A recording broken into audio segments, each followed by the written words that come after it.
ದೇವರ ನಾಮಕ್ಕೆ ಸ್ತೋತ್ರವಾಗಲಿ. ಕ್ರಿಸ್ತನ ಶ್ರಮಾಧ್ಯಾನಕ್ಕಾಗಿ ಆಯ್ದುಕೊಂಡಂಥ ಮುಖ್ಯ ಪ್ರಸ್ತಾಪ ಕ್ರೂಜೆ ಮತ್ತು ಕ್ಷಮಾಪಣೆ. ಕೊಲೊಸ್ಸೆಯವರಿಗೆ ಬರೆದ ಪತ್ರಿಕೆ 2ನೇ ಅಧ್ಯಾಯ 8ರಿಂದ 14ನೇ ವಚನ ತನಕ. ಕ್ರಿಸ್ತನನ್ನು ಅನುಸರಿಸದೆ ಮನುಷ್ಯರ ಸಂಪ್ರದಾಯಗಳನ್ನು, ಪ್ರಾಪಂಚಿಕ ಬಾಲಬೋಧೆಯನ್ನು ಅನುಸರಿಸುವವರು ನಿಮ್ಮಲ್ಲಿ ಬಂದು ಮೋಸವಾದ ನಿರರ್ಥಕ ತತ್ವಜ್ಞಾನ ಬೋಧನೆಯಿಂದ ನಿಮ್ಮ ಮನಸ್ಸನ್ನು ಕೆಡಿಸಿ ನಿಮ್ಮನ್ನು ವಶ ಮಾಡಿಕೊಂಡಾರು. ಎಚ್ಚರಿಕೆಯಾಗಿರ್ರಿ. ಕ್ರಿಸ್ತನಲ್ಲಿಯೇ ದೇವರ ಸರ್ವ ಸಂಪೂರ್ಣತೆಯು ಅವತರಿಸಿ ವಾಸ ಮಾಡುತ್ತದೆ ಮತ್ತು ನೀವು ಆತನಲ್ಲಿದ್ದುಕೊಂಡೇ ಪರಿಪೂರ್ಣತೆಯನ್ನು ಹೊಂದಿದವರಾಗಿದ್ದೀರಿ. ಆತನು ಎಲ್ಲ ದೊರೆತನಗಳಿಗೂ ಅಧಿಕಾರಿಗಳಿಗೂ ಶಿರಸ್ಸು. ನೀವು ಆತನಲ್ಲಿ ಸುನ್ನತಿಯನ್ನು ಹೊಂದಿದ್ದೀರಿ. ಈ ಸುನ್ನತಿಯು ಕೈಯಿಂದ ಮಾಡಿದ್ದಲ್ಲ, ಇದು ಪಾಪಾಧೀನ ಸ್ವಭಾವವನ್ನು ವಿಸರ್ಜಿಸುವುದೇ. ಇದೇ ಕ್ರಿಸ್ತಿಯ ಸುನ್ನತಿ. ನೀವು ದೀಕ್ಷಾಸ್ನಾನದಲ್ಲಿ ಕ್ರಿಸ್ತನೊಂದಿಗೆ ಉಣಲ್ಪಟ್ಟಿರುವುದರಿಂದಲೇ ಆ ಸುನ್ನತಿಯನ್ನು ಹೊಂದಿದ್ದೀರಿ. ಇದಲ್ಲದೆ ಆತನನ್ನು ಸತ್ತೊಳಗಿಂದ ಎಬ್ಬಿಸಿದ ದೇವರ ಸಾಮರ್ಥ್ಯದಲ್ಲಿ ನಂಬಿಕೆ ಇಡುವುದರ ಮೂಲಕ ಅದರಲ್ಲಿ ಆತನು ಕೂಡ ಇದ್ದು ಬಂದೀರಿ. ಅಪರಾಧಗಳನ್ನು ಮಾಡುವುದರಿಂದಲೂ ಸುನ್ನತಿ ಇಲ್ಲದ ಶರೀರ ಭಾವದಿಂದಲೂ ಸತ್ತವರಾಗಿದ್ದ ನಿಮ್ಮನ್ನು ಸಹ ದೇವರು ಕ್ರಿಸ್ತನೊಂದಿಗೆ ಬದುಕಿಸಿದ್ದಾನೆ. ಆತನು ನಮ್ಮ ಅಪರಾಧಗಳನ್ನೆಲ್ಲ ಕ್ಷಮಿಸಿ ನಮ್ಮ ಮೇಲೆ ದೋಷಾರೋಪಣೆ ಮಾಡಿದಂಥ ಆಜ್ಞಾರೂಪವಾಗಿದ್ದಂಥ ಪತ್ರವನ್ನು ಕೆಡಿಸಿ ಅದನ್ನು ಶಿಲುಬೆಗೆ ಜಡಿದು ಇಲ್ಲದಂತಾಗ ಮಾಡಿದ್ದನು ಎಂಬುದೇ. ನಾವು ದೇವರ ವಾಕ್ಯವನ್ನು ಧ್ಯಾನಿಸುವ ಮೊದಲು ಪ್ರಾರ್ಥನೆ ಮಾಡಿಕೊಳ್ಳೋಣ. ಕೃಪೆಯಲ್ಲಿ ಐಶ್ವರ್ಯಭರಿತನಾಗಿರುವಂಥ ನಮ್ಮ ಪ್ರೀತಿಯುಳ್ಳ ಪರಲೋಕದ ತಂದೆಯಾದ ದೇವರೇ, ನಿನ್ನ ಶ್ರಮ ಧ್ಯಾನಕ್ಕಾಗಿ ಸ್ವಾಮಿ, ನಿನ್ನ ವಾಕ್ಯವನ್ನು ಆಲಿಸುವುದಕ್ಕಾಗಿ ಬಂದಿದ್ದೇವೆ. ಸ್ವಾಮಿ, ನೀನು ನಮ್ಮೆಲ್ಲರ ಸಂಗಡ ಮಾತನಾಡು. ನಿನ್ನ ವಾಕ್ಯ ನಮ್ಮನ್ನು ನಿನ್ನ ಕಡೆಗೆ ನಡೆಸಲಿ ಅಪ್ಪ.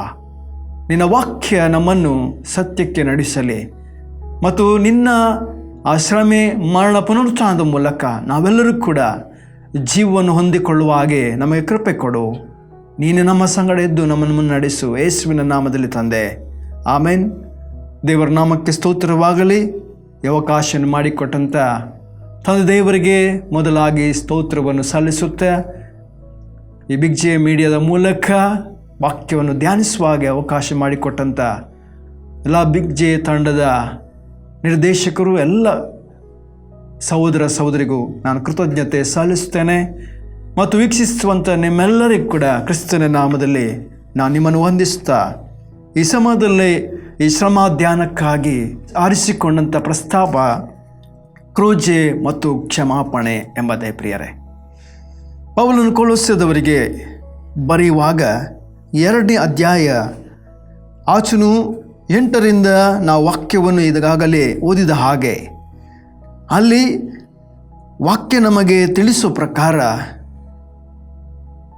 ಆತ ನಮ್ಮ ಅಪರಾಧಗಳನ್ನೆಲ್ಲ ಕ್ಷಮಿಸಿ ನಮ್ಮ ಮೇಲೆ ದೋಷಾರೋಪಣೆ ಮಾಡಿದಂಥ ಆಜ್ಞಾರೂಪವಾಗಿದ್ದಂಥ ಪತ್ರವನ್ನು ಕೆಡಿಸಿ ಅದನ್ನು ಶಿಲುಬೆಗೆ ಜಡಿದು ಇಲ್ಲದಂತಾಗ ಮಾಡಿದನು ಎಂಬುದೇ. ಹೌದು ಪ್ರಿಯರೇ, ಮಾನವನು ಅವಿಧೇಯತೆಯ ಮೂಲಕವಾಗಿ ಪಾಪದ ನಿಮಿತ್ತವಾಗಿ ದೇವರಿಂದ ಅಗಲಿಸಲ್ಪಟ್ಟನು. ದೇವರಿಗೂ ಮನುಷ್ಯನಿಗೂ ಯಾವ ಸಂಬಂಧ ಇರಲಿಲ್ಲ.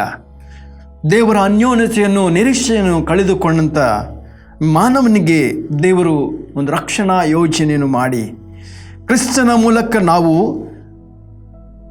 ದೇವರ ಬಳಿಗೆ ಬರಬೇಕು ಪ್ರಿಯರೇ. ಅದಕ್ಕಾಗಿ ನಾವು ವಾಕ್ಯ ಕೂಡ ನಮಗೆ 1ನೇ ಪೇತ್ರ ಆ ಪತ್ರಿಕೆಯಲ್ಲಿ ಪೇತ್ರನು ಬರೆಯುವಾಗ 1ನೇ ಪೇತ್ರ 3ನೇ ಅಧ್ಯಾಯ 18ನೇ ವಚನ ನಮಗೆ ಹೇಳ್ತದೆ. 1ನೇ ಪೇತ್ರ 3ನೇ ಅಧ್ಯಾಯ 18ನೇ ವಚನ, ಅನೀತಿವಂತರಿಗೋಸ್ಕರ ಪ್ರಾಣ ಕೊಟ್ಟು ನಮ್ಮನ್ನು ದೇವರ ಬಳಿಗೆ ಸೇರಿಸುವುದಕ್ಕಾಗಿ ಒಂದೇ ಸಾರಿ ಪಾಪ ನಿವಾರಣಕ್ಕೋಸ್ಕರ ಬಾಧೆಪಟ್ಟು ಸತ್ತನು ಎಂಬುದಾಗಿ. ಕ್ರಿಸ್ತನು ನೀತಿವಂತನಾಗಿದ್ದು ಅನೀತಿವಂತರಿಗೋಸ್ಕರ ತನ್ನನ್ನು ಶಿಲುಬೆಗೆ ಒಪ್ಪಿಸಿಕೊಟ್ಟು ನಮ್ಮನ್ನು ದೇವರ ಬಳಿಗೆ ಸೇರಿಸುವುದಕ್ಕಾಗಿ ಒಂದು ಮಾರ್ಗವನ್ನು ದೇವರು ತೆರೆದುಕೊಟ್ಟ ಎಂಬುದಾಗಿ ವಾಕ್ಯ ನಮಗೆ ಸ್ಪಷ್ಟವಾಗಿ ಹೇಳ್ತದೆ. ಮತ್ತು ಆ ಒಂದೇ ಸಾರಿ ಆ ಕಾರ್ಯವನ್ನು ಆತನು ಮಾಡಿ ಮುಗಿಸಿದ್ದಾನೆ. ಪ್ರಿಯರೇ, ಯೇಸು ಕ್ರಿಸ್ತನು ಶಿಲುಬೆಯಲ್ಲಿ ತನ್ನ ಪ್ರಾಣವನ್ನು ಕೊಟ್ಟು ನಮ್ಮ ಪಾಪ ವಿಮೋಚನೆಗಾಗಿ ರಕ್ತವನ್ನು ಶಿಲುಬೆಯಲ್ಲಿ ಸುರಿಸಿದ್ದಾನೆ. ಶಿಲುಬೆ ಪ್ರೀತಿಯ ಸಂಕೇತವಾಗಿದೆ. ಆ ಶಿಲುಬೆಯಲ್ಲಿ ತನ್ನ ಪ್ರಾಣವನ್ನು ಕೊಡುವಷ್ಟರ ಮಟ್ಟಿಗೆ ನಮ್ಮನ್ನು ಪ್ರೀತಿ ಮಾಡಿ, ಈ ಪ್ರೀತಿ ಎಲ್ಲಿಯವರೆಗೆ ಅಂದರೆ ದೇವರು ತನ್ನ ಮಗನನ್ನೇ ಈ ಲೋಕಕ್ಕೆ ಕೊಡುವುದಕ್ಕಾಗಿ ತ್ಯಾಗ ಮಾಡಿದ ಆ ಪ್ರೀತಿಯ ತ್ಯಾಗ. ದೇವರು ತನ್ನ ಮಗನನ್ನು ಈ ಲೋಕಕ್ಕೆ ನಮಗಾಗಿ ಕೊಡುವಂಥ ಒಂದು ತ್ಯಾಗ. ಮತ್ತು ಕ್ರಿಸ್ತನ ಪ್ರೀತಿಯನ್ನು ನಾವು ಅರಿತುಕೊಳ್ಳಬೇಕು. ಶಿಲುಬೆಯಲ್ಲಿ ತನ್ನನ್ನೇ ತಾನು ಶಿಲುಬೆಗೆ ಹಾಕಿಸಿಕೊಳ್ಳುವಂಥ ಒಂದು ತ್ಯಾಗ ಮಾಡುವಂಥ ಜೀವಿತ. ತನ್ನನ್ನು ಬರಿದು ಮಾಡಿಕೊಂಡ, ಅದರಿಂದ ನಮ್ಮ ಪಾಪದ ಭಾರವನ್ನು ಹೊತ್ತವನಾಗಿ ಶಿಲುಬೆಯನ್ನು ಹೊತ್ತುಕೊಂಡು ಆ ಗೊಲ್ಗೊತ್ತಾ ಎಂಬ ಕಪಾಲ ಸ್ಥಳದವರೆಗೆ ಆತನು ನಡೆದು ಹೋದನು. ಪ್ರಿಯರೇ, ಶಿಲುಬೆಯ ಭಾರ ಮತ್ತು ಪಾಪದ ಭಾರ ಎಲ್ಲವನ್ನೂ ಕೂಡ ಆತನು ಹೊತ್ತುಕೊಂಡು ಆ ಕಪಾಲ ಸ್ಥಳಕ್ಕೆ ಆತನು ನಡೆಯುವುದನ್ನು ನಾವು ನೋಡುತ್ತೇವೆ. ಪ್ರಿಯರೇ, ಅದರಿಂದ ನಮ್ಮ ಪಾಪದ ನಿಮಿತ್ತವಾಗಿ ಆತನು ಬಾಧೆಪಟ್ಟನು ಮತ್ತು ತಂದೆಯ ಚಿತ್ತಕ್ಕೆ ವಿಧೇಯನಾಗಿ ನಮ್ಮ ಪಾಪ ಅಪರಾಧಗಳನ್ನು ತನ್ನ ಮೇಲೆ ತೆಗೆದುಕೊಂಡು ಕೈ ಬಿಡಲ್ಪಟ್ಟಂಥ ಒಂದು ಅಸಹಾಯಕವಾದಂಥ ಸ್ಥಿತಿಗೆ ಆತನು ಆ ಶಿಕ್ಷೆಯನ್ನು ಆತನು ಶಿಲುಬೆಯಲ್ಲಿ ಅನುಭವಿಸಿದವನ್ನು ನಾವು ನೋಡುತ್ತೇವೆ. ಪ್ರಿಯರೇ, ತನ್ನನ್ನು ತಾನೇ ಒಪ್ಪಿಸಿಕೊಟ್ಟು ತಂದೆಯ ಚಿತ್ತಕ್ಕೆ ವಿಧೇಯನಾಗಿ ತನ್ನನ್ನು ತಾನು ತಗ್ಗಿಸಿಕೊಂಡು ಬರಿದು ಮಾಡಿಕೊಂಡು ಆ ಶಿಲುಬೆಯ ಕಂಬವನ್ನು ಏರಿದನು. ಪ್ರಿಯರೇ, ಅದರಿಂದ ಈ ಸಮಯದಲ್ಲಿ ಆತನು ಎಲ್ಲರಿಂದ ತಿರಸ್ಕರಿಸಲ್ಪಟ್ಟವನಾಗಿ ಆ ಬಾಧೆಯನ್ನು, ಶಿಲುಬೆಯ ಬಾಧೆಯನ್ನು ಆತನು ಅನುಭವಿಸುವುದನ್ನು ನಾವು ನೋಡುತ್ತೇವೆ. ಪ್ರಿಯರೇ, ದೇವರ ವಾಕ್ಯ ಕೂಡ ನಮಗೆ ಪೌಲನು ರೋಮಾಪುರಕ್ಕೆ ಬರೆಯುವಾಗ 6ನೇ ಅಧ್ಯಾಯ 10ನೇ ವಚನ ಹೇಳ್ತದೆ, ಆತನು ಶಿಲುಬೆಯಲ್ಲಿ ಸತ್ತದ್ದು ಒಂದೇ ಸಾರಿ, ಅದು ನಮ್ಮ ಪಾಪದ ಪಾಲಿಗೆ ಎಂಬುದಾಗಿ ವಾಕ್ಯ ಹೇಳ್ತದೆ. ಆದರೆ ನಮ್ಮ ಜೀವಿತದಲ್ಲಿ ಈ ಪಾಪದ ಸ್ವಭಾವವನ್ನು ನಾವು ಬಿಟ್ಟು ಬಿಡದೆ ತಿರುಗಿ ಆತನನ್ನು ನಾವು ಶಿಲುಬೆಗೆ ಹಾಕುತ್ತಾ ಇದ್ದೇವೆ. ನಮ್ಮ ಜೀವಿತದ ಮೂಲಕ ನಮ್ಮಲ್ಲಿರುವಂಥ ಅಪರಾಧ ಪಾಪಗಳು ಆತನನ್ನು ಶಿಲುಬೆಗೆ ಹಾಕುತ್ತಾ ಇದೆ. ಪ್ರಿಯರೇ, ಅದರಿಂದ ಪ್ರಿಯರೇ, ಈ ಸಮಯದಲ್ಲಿ ನಮ್ಮ ಪೂರ್ವ ಸ್ವಭಾವವು ಕ್ರಿಸ್ತನ ಕೂಡ ಶಿಲುಬೆಗೆ ಹಾಕಲ್ಪಡಬೇಕು. ನಮ್ಮ ಹಳೆಯ ಸ್ವಭಾವಗಳು, ನಮ್ಮ ಪಾಪದ ಜೀವಿತಗಳು ಆತನನ್ನು ಇನ್ನೂ ಕೂಡ ಶಿಲುಬೆಗೆ ನಾವು ಇದರ ಮೂಲಕವಾಗಿ ಆತನನ್ನು ಶಿಲುಬೆಗೆ ಹಾಕುತ್ತಾ ಇದ್ದೇವೆ. ಇದು ತಂದೆಯ ಚಿತ್ತವಲ್ಲ. ನಾವೆಲ್ಲರೂ ಕೂಡ ಪಾಪದಿಂದ ಬಿಡುಗಡೆ ಹೊಂದಬೇಕು. ನಮ್ಮ ಪೂರ್ವ ಸ್ವಭಾವವು ಕ್ರಿಸ್ತನ ಕೂಡ ನಾವು ಶಿಲುಬೆಗೆ ಹಾಕಲ್ಪಡಬೇಕು. ಪ್ರಿಯರೇ, ಆದ್ದರಿಂದ ಈ ಪಾಪದ ನಿಮಿತ್ತವಾಗಿ ನಾವು ಆತ್ಮದಲ್ಲಿ ಸತ್ತವರಾಗಿದ್ದೆವು. ಆದರೆ ಕ್ರಿಸ್ತನ ಮೂಲಕ ನಮ್ಮನ್ನು ಜೀವಿಸುವರಾಗುವಂತೆ ಆತನು ಮಾಡಿದ್ದಾನೆ. ನಾವು ಕ್ರಿಸ್ತನ ಮೂಲಕ ಜೀವಿಸುವ ಹಾಗೆ ದೇವರು ಮಾಡಿದ್ದಾನೆ. ಪ್ರಿಯರೇ, ಆದ್ದರಿಂದ ಈ ಪಾಪದ ನಿಮಿತ್ತವಾಗಿ ನಾವು ದೂರ ಹೋಗಿದ್ದೆವು, ಕ್ರಿಸ್ತನಿಂದ ನಾವು ಅಗಲಿ ಹೋಗಿದ್ದೆವು. ಈ ಪಾಪದ ನಿಮಿತ್ತ ದೇವರಿಂದ ಅಗಲಿಸಲ್ಪಟ್ಟಂಥ ನಮ್ಮನ್ನು ಕ್ರಿಸ್ತನು ಕ್ರೂಜೆಯಲ್ಲಿ ತನ್ನ ರಕ್ತವನ್ನು ಸುರಿಸುವುದರ ಮೂಲಕ, ತನ್ನ ರಕ್ತದ ಮೂಲಕ ನಮ್ಮನ್ನು ಆತನು ಸಮೀಪಸ್ಥರನ್ನಾಗಿ ಮಾಡಿದ್ದಾನೆ. ಕ್ರೂಜೆಯಲ್ಲಿ ಸುರಿಸಿದಂಥ ರಕ್ತದ ಮೂಲಕ ನಾವು ಕ್ರಿಸ್ತನ ಸಮೀಪಸ್ಥರಾಗಿದ್ದೇವೆ. ಪ್ರೇರೆ, ನಮ್ಮ ಅಪರಾಧಗಳನ್ನು ಕ್ಷಮಿಸಿ ನಮ್ಮ ಮೇಲೆ ಇದ್ದಂಥ ದೋಷಾರೋಪಣೆ, ವಾಕ್ಯ ನಮಗೆ ಕೊಲೊಸ್ಸೆಯಲ್ಲಿ ಈಗ ಓದಿದ ಹಾಗೆ ದೋಷಾರೋಪಣೆ ನಮ್ಮಲ್ಲಿ ಇತ್ತು, ಆ ಅಪರಾಧಗಳ ನಿಮಿತ್ತ. ಆದರೆ ಅದೆಲ್ಲವನ್ನು ಆತನು ಶಿಲುಬೆ ಮೇಲೆ ಹಾಕಿ ನಮ್ಮ ಮೇಲಿದ್ದಂಥ ಆಜ್ಞಾರೂಪವಾಗಿದ್ದ ಪತ್ರವನ್ನು ಕೆಡಿಸಿ ಅದನ್ನು ಶಿಲುಬೆಗೆ ಚಡಿದು ಇಲ್ಲದಂತಾಗ ಮಾಡಿದನೆಂಬುದಾಗಿ ವಾಕ್ಯ ನಮಗೆ ಬೋಧಿಸ್ತದೆ ಪ್ರಿಯರೇ. ಅದರಿಂದ ನಮ್ಮ ಜೀವಿತವನ್ನು ನಾವು ಪರೀಕ್ಷೆ ಮಾಡಿಕೊಳ್ಬೇಕಾಗಿದೆ. ಆತನು 2026 ವರ್ಷಗಳ ಹಿಂದೆ ತನ್ನ ಕಾರ್ಯವನ್ನು ಆತನು ಮಾಡಿ ಮುಗಿಸಿದ್ದಾನೆ. ಆ ಶಿಲುಬೆಯಲ್ಲಿ ನಮಗಾಗಿ ಆತನು ಬಾಧೆ ಪಟ್ಟಿದ್ದಾನೆ. ನಮಗಾಗಿ ಆತನು ಆ ಶಿಕ್ಷೆಯನ್ನು ಅನುಭವಿಸಿದ್ದಾನೆ. ನಮ್ಮ ಅಪರಾಧಗಳನ್ನು ಪಾಪಗಳನ್ನು ತನ್ನ ಮೇಲೆ ತೆಗೆದುಕೊಂಡಿದ್ದಾನೆ. ಈ ಕೃಪಾ ಸಮಯದಲ್ಲಿ ನಾವು ದೇವರ ಬಳಿಗೆ ಬರಬೇಕಾಗಿದೆ. ಆತನ ಕ್ರೂಚಿಯನ್ನೇ ನಾವು ದೃಷ್ಟಿಸಬೇಕಾಗಿದೆ. ಆ ಕ್ರೂಚಿಯಲ್ಲಿ ಆತನು ಪ್ರಿಯರೇ ನಮ್ಮೆಲ್ಲ ಅಪರಾಧ, ಲೋಕದ ಸಮಸ್ತ ಪಾಪದ ನಿವಾರಣೆಗಾಗಿ ಆತನ ಆ ಶಿಲುಬೆಯಲ್ಲಿ ಕ್ರೂಚಿಯಲ್ಲಿ ತನ್ನ ಪ್ರಾಣವನ್ನು ಕೊಟ್ಟನು. ಪ್ರಿಯರೇ ನಾವು ಕ್ರಿಸ್ತನ ಕ್ರೂಚಿಯ ಬಳಿಗೆ ಬಂದು ಆತನಲ್ಲಿ ಸಿಗುವಂಥ ಪಾಪ ಕ್ಷಮೆಯನ್ನು ಹೊಂದಲು ಮನಸ್ಸು ಮಾಡಿದ್ದೇವಾ? ನಮ್ಮನ್ನು ನಾವು ಪರೀಕ್ಷೆ ಮಾಡಿಕೊಳ್ಬೇಕಾಗಿದೆ. ಈ ಕೃಪೆಯ ಕಾಲದಲ್ಲಿ ಕ್ರಿಸ್ತನ ಕ್ರೂಚಿಯ ಬಳಿಗೆ ನಾವು ಬರಬೇಕಾಗಿದೆ. ಆತನಲ್ಲಿ ಸಿಗುವಂಥ ಪಾಪ ಕ್ಷಮೆಯನ್ನು ನಾವು ಹೊಂದಲು ಮನಸ್ಸು ಮಾಡಬೇಕಾಗಿದೆ. ಅದನ್ನು ಬಿಟ್ಟು ನಾವು ಇನ್ನೂ ಪಾಪದಲ್ಲೇ ಜೀವಿಸಲು ಮನಸ್ಸು ಮಾಡುತ್ತಾ ಇದ್ದೇವೆಯಾ? ನಮ್ಮನ್ನು ನಾವು ಪರೀಕ್ಷೆ ಮಾಡಿಕೊಳ್ಳೋಣ. ಇದೊಂದು ಅವಕಾಶ ನಮಗೆ. ಈ ಶ್ರಮ ಧ್ಯಾನದ ಕ್ರಿಸ್ತನ ಶ್ರಮ ಮರಣ ಪುನರುತ್ಥಾನದ ಈ ಧ್ಯಾನದ ಒಳಿಯಲ್ಲಿ ಈ ವಾಕ್ಯವನ್ನು ಆಲಿಸುವಂತೆ ನಮ್ಮ ಜೀವಿತದಲ್ಲೇ ನಮ್ಮ ಪಾಪ ಅಪರಾಧಗಳ ನಿಮಿತ್ತವಾಗಿ ನಾವು ಆತನ ಇನ್ನೂ ಕೂಡ ನಿಂದಿಸ್ತಾ ಇದ್ದೇವಾ?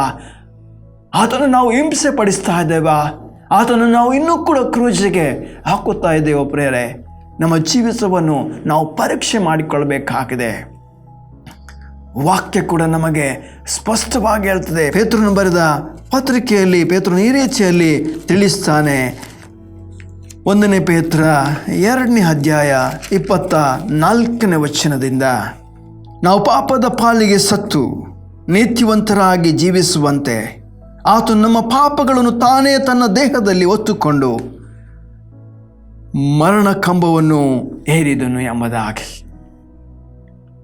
ನಮ್ಮ ಪಾಪದ ಪಾಲಿಗೆ ಆತನು ಸತ್ತು, ನಾವು ಅನೀತಿವಂತರಾದ ನಾವು ನೀತಿವಂತನಾದ ಕ್ರಿಸ್ತನು ನಮ್ಮನ್ನು ನೀತಿವಂತರನ್ನಾಗಿ ಮಾಡುವುದಕ್ಕಾಗಿ, ನಮ್ಮನ್ನು ಜೀವಿಸುವವರಾಗುವಂತೆ ಮಾಡುವುದಕ್ಕಾಗಿ ಆತನು ನಮ್ಮ ಪಾಪಗಳನ್ನು ತನ್ನ ದೇಹದಲ್ಲಿ ಹೊತ್ತುಕೊಂಡು ಕ್ರೂಚಿಯ ಕಂಬವನ್ನು ಏರಿದನೆಂಬುದಾಗಿ. ಆ ಶಿಲುಬೆಯ ಮರಣ ಪ್ರಿಯರೇ, ಅದನ್ನು ಹೊಂದುವುದಕ್ಕೆ ತನ್ನನ್ನು ಒಪ್ಪಿಸಿಕೊಟ್ಟನು ಎಂಬುದಾಗಿ ವಾಕ್ಯ ನಮಗೆ ಸ್ಪಷ್ಟವಾಗಿ ಹೇಳ್ತದೆ ಪ್ರಿಯರೇ. ಆದ್ದರಿಂದ ಈ ಸಮಯದಲ್ಲಿ ನಮಗೆ ಯೇಸು ಕ್ರಿಸ್ತನಿಂದ ಹೊರತು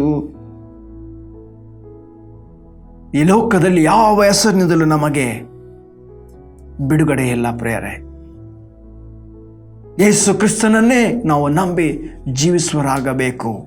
ಈ ಲೋಕದಲ್ಲಿ ಯಾವ ಸಂಗತಿ ಕೂಡ ಪ್ರಿಯರೇ ಕ್ರಿಸ್ತನ ಹೊರತು ನಮಗೆ ಬೇರೆ ಮಾರ್ಗವಿಲ್ಲ.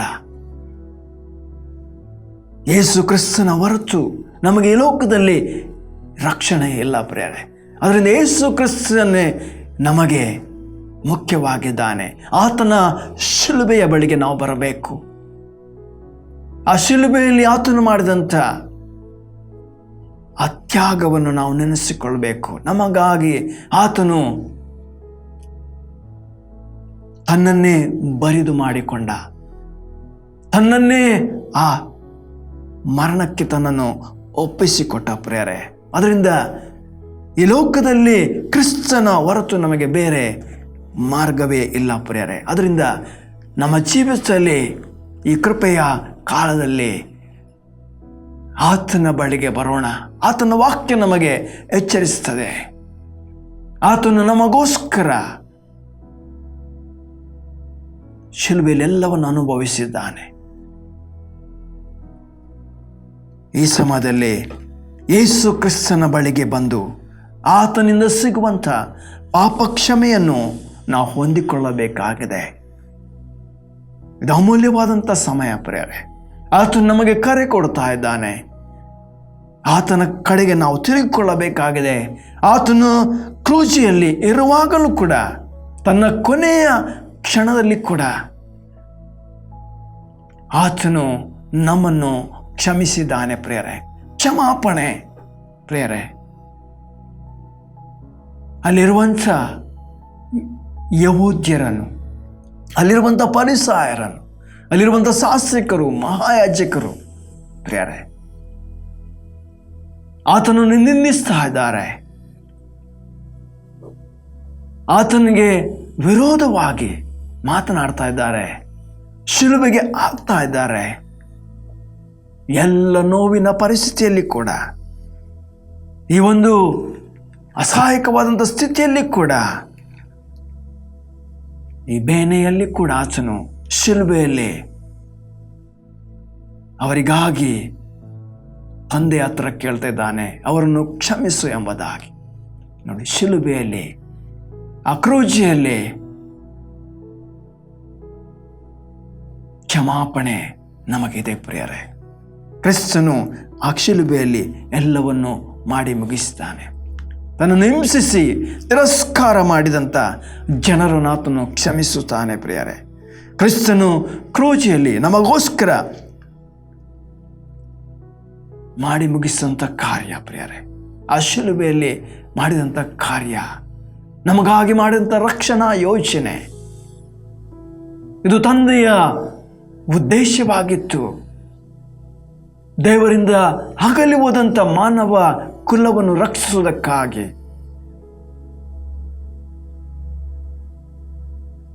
ತನ್ನ ಮಕ್ಕಳನ್ನಾಗಿ ತಿರುಗಿ ಆತನು ಪಡೆದುಕೊಳ್ಳುವಂಥ ಉದ್ದೇಶವನ್ನು ದೇವರು ಮೊದಲೇ ನಿಷ್ಕರ್ಷೆ ಮಾಡಿ, ಅದಕ್ಕಾಗಿ ತನ್ನ ಮಗನನ್ನು ಕಳುಹಿಸಿಕೊಡುವುದರ ಮೂಲಕ ಆ ಮಗನನ್ನು ಶಿಲುಬೆಗೆ ಒಪ್ಪಿಸಿಕೊಟ್ಟು ಕೈ ಬಿಡಲ್ಪಟ್ಟಂಥ ಸ್ಥಿತಿ, ಕ್ರಿಸ್ತನು ಆ ತಂದೆಯ ಚಿತ್ತವನ್ನು, ಉದ್ದೇಶವನ್ನು ಪೂರೈಸಿ ನಮಗಾಗಿ ಮಾಡಿದಂಥ ಕಾರ್ಯವನ್ನು ನಾವು ನೆನಪು ಮಾಡಿಕೊಳ್ಳಬೇಕಾಗಿದೆ ಪ್ರಿಯರೇ. ಪೌಲನು ಎಫೆಸಕ್ಕೆ ಬರೆಯುವಾಗ ಈ ರೀತಿಯಲ್ಲಿ 1ನೇ ಅಧ್ಯಾಯ 7ನೇ ವಚನ ಹೇಳ್ತದೆ. ಪೌಲನು ಎಫೆಸದವರಿಗೆ ಬರೆದ ಪತ್ರಿಕೆ 1ನೇ ಅಧ್ಯಾಯ 7ನೇ ವಚನ, ಈತನು ಅಂದರೆ ಕ್ರಿಸ್ತನು ನಮಗೋಸ್ಕರ ತನ್ನ ರಕ್ತವನ್ನು ಸುರಿಸಿದ್ದರಿಂದ ನಮ್ಮ ಅಪರಾಧಗಳು ಪರಿಹಾರವಾಗಿ ನಮಗೆ ಬಿಡುಗಡೆಯಾಯಿತು. ಇದು ದೇವರ ಕೃಪಾತಿಶಯವೇ ಎಂಬುದಾಗಿ. ಆ ಶಿಲುಬೆಯಲ್ಲಿ ತನ್ನ ರಕ್ತವನ್ನು ಸುರಿಸುವುದರಿಂದ ನಮ್ಮ ಅಪರಾಧ ಪಾಪಗಳು ಪರಿಹಾರವಾಗಿ ನಮಗೆ ಶಿಲುಬೆಯಲ್ಲಿ ಕ್ಷಮಾಪಣೆ ಸಿಕ್ಕಿದೆ ಪ್ರಿಯರೇ. ದೇವರು ಕ್ರಿಸ್ತನಲ್ಲಿ ನಮಗೆ ಕ್ಷಮಾಪಣೆ ಕೊಟ್ಟಿದ್ದಾನೆ, ಕ್ಷಮಿಸಿದ್ದಾನೆ. ಆದ್ದರಿಂದ ಈ ಒಂದು ಅವಕಾಶ, ಸಂದರ್ಭ ದೇವರು ನಮಗೆ ಕೊಟ್ಟಿರುವಾಗ ನಾವು ಆತನ ಕಡೆಗೆ ಬರಬೇಕಾಗಿದೆ, ದೇವರ ಕಡೆಗೆ ನಾವು ತಿರುಗಿಕೊಳ್ಬೇಕಾಗಿದೆ. ಆ ಶಿಲುಬೆಯನ್ನು ನಾವು ದೃಷ್ಟಿಸಬೇಕಾಗಿದೆ.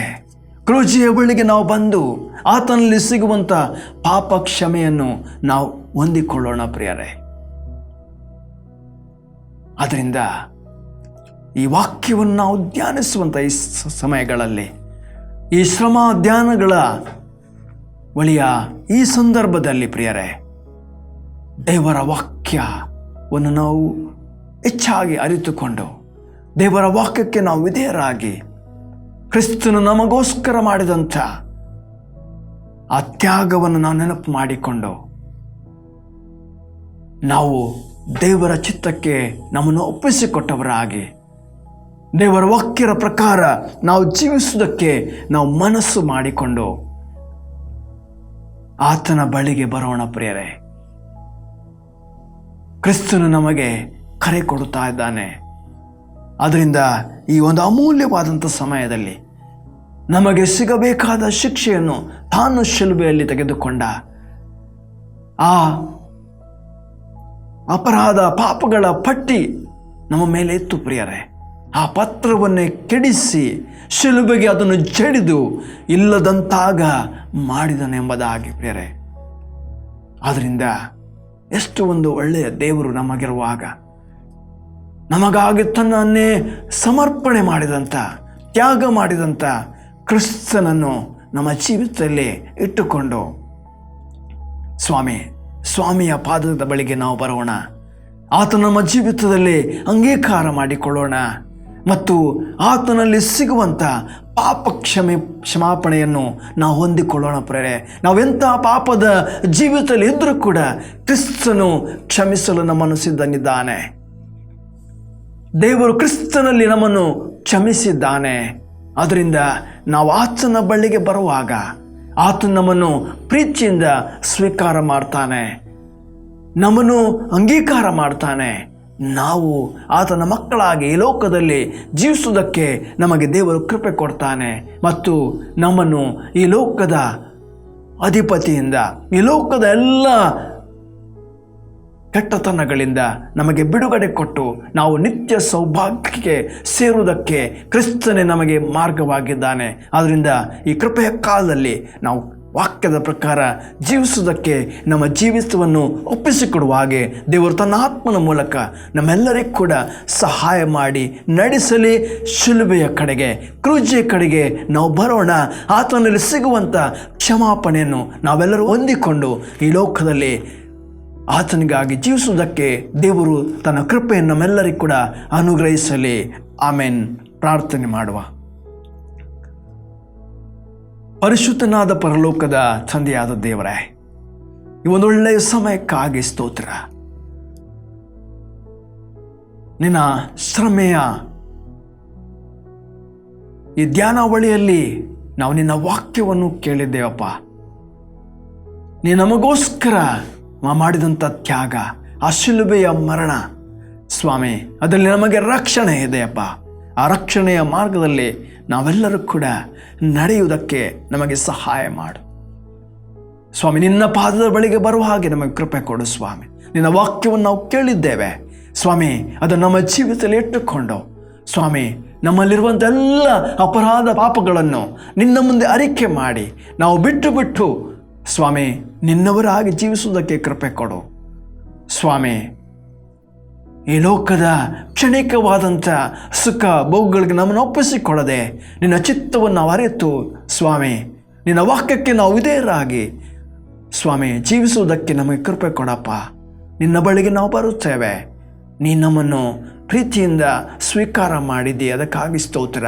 ನಿನ್ನವರಾಗಿ ಲೋಕದಲ್ಲಿ ಜೀವಿಸುತ್ತಾ ಸ್ವಾಮಿ ಅನೇಕರಿಗೆ ನಾವು ಮಾದರಿಯಾಗುವಂತೆ ನಮ್ಮ ಜೀವಿತಗಳನ್ನು ಆಶೀರ್ವದಿಸಪ್ಪ. ನಮ್ಮ ಬಲಹೀನತೆಗಳನ್ನು ತೆಗೆದು ಹಾಕು ಸ್ವಾಮಿ.